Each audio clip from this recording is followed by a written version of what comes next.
আজকে আপনাদেরকে আমি দুর্দান্ত একটা জিনিস দেখাবো, তো আপনারা ভিডিওটা কন্টিনিউ করেন। আর আমার এই চ্যানেলটা নতুন, আপনারা একটু সাপোর্ট দেন, আমার চ্যানেলটা সাবস্ক্রাইব করে দিলে অনেকটা উপকৃত হব। তো আমার পাশে এই যে দেখতে পাচ্ছেন, সেটা হয়েছে একটা মন্দির, ঠিক আছে। তো এটা 2024 সালে মানে এখানে স্থাপনা হয়েছিল। তো কি বলবো, দুঃখের কথা, আমার খুব লজ্জা লাগতেছে, তাও আপনাদেরকে আমি বলতেছি। তো অনেক দিন হয়েছে, এই অর্থের কারণে মানে এই কাজটা মানে আমাদের এখনও মানে কমপ্লিট হইতেছে না। তো আমরা চেষ্টা করতেছি অনেক যে এটা কমপ্লিট করবার জন্য। তো দেখেন, এই যে এ পাশে, আমার এই পাশে দেখতে পাচ্ছেন, এই যে এই টিনের একটা দেখা যায় একটা মন্দির। তো সেটা হয়েছে আপনার ঝনকা প্রথম ছিল মানে শুরুতে এই মন্দিরটা ছিল। তো এইটার ভিতরে এখনও মূলত এই মা তারা আছে, তাছাড়া মহাদেব আছে এখনও। তো আমাদের এই মন্দিরের কাজ এখনও কমপ্লিট হয় নাই। তো অর্থের কারণে মূলত এটার কাজ দেখানে বন্ধ আছে।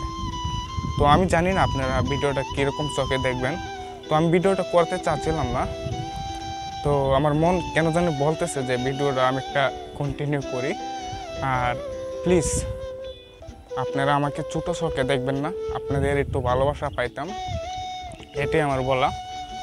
আর দেখছেন এই যে ওয়েদার তেমন ভালো না আজকে, এই বৃষ্টি মানে ধরেছে, আকাশে মেঘ ধরেছে, ওই কারণে ফেস ঠিকঠাক দেখা যাচ্ছে না, আপনারা দেখতে পাচ্ছেন। তো এ পাশে অনেক কিছু আছে দেখবার জন্য। দেখেন, সৌন্দর্য শেষ নাই। দেখছেন যে আমার পাশে একটা পুকুর, তাছাড়া এই যে ওইখানে মানে শ্মশান, ঠিক আছে, ওই যে আমার পিছনে আপনারা দেখতে পাচ্ছেন। তাছাড়া এই যে একটা গাছ আছে, তোলা গাছ, ঠিক আছে। এই জায়গাটাতে আমরা যাব, তো সে সাথে আপনাদেরকেও দেখানোর চেষ্টা করব।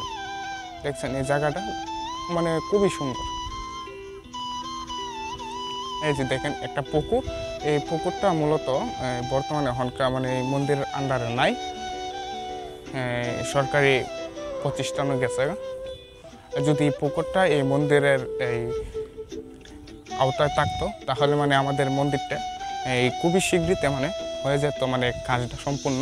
কারণ এই পুকুরটা মূলত যদি এই মন্দিরের আন্ডারে থাকতো, তাহলে এই মনে করেন এই যে এই পুকুরটা জমা দিলে মানে অনেক টাকা উপার্জন করা যেত। তো সেই কারণে মানে আমাদের কাজটা এখনও মানে সাকসেসফুল হয় নাই। দেখছেন এই যে দেখেন একটা কত সুন্দর একটা বটবৃক্ষ। তো এই বটবৃক্ষ তো মনে করেন সবাই দেখেন, এই যে আমার পিছনে। তো এই যে এই পাশটায় এই যে এই পাশটায় এখানে একটা বড় একটা বটবৃক্ষ ছিল।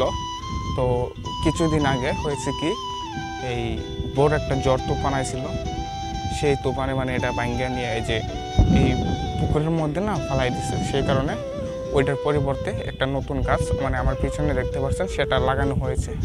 তো সেটা অনেক বড় হইতেছে, আস্তে আস্তে সময়ে মানে অনেক বড় করে তুলবে, তাই না। আরেকটা জিনিস দেখাই আপনাদেরকে, এই যে দেখেন কত সুন্দর একটা শিমুল গাছ, এই যে আমার পিছনে কত সুন্দর একটা শিমুল গাছ। তো যখনকার শিমুলের সিজন আসে, তো এই গাছটা মানে এই ফুলে একদম ফুটে ওঠে, মানে ভরপুর, অনেক সুন্দর দেখা যায়। তো গাইস, আমি আর ভিডিওটা মানে কন্টিনিউ করতে চাচ্ছি না। আপনারা প্লিজ ছোটো ভাইকে একটু সাপোর্ট দেবেন, প্লিজ প্লিজ, আপনাদের কাছে এতটুকু একটা আশা।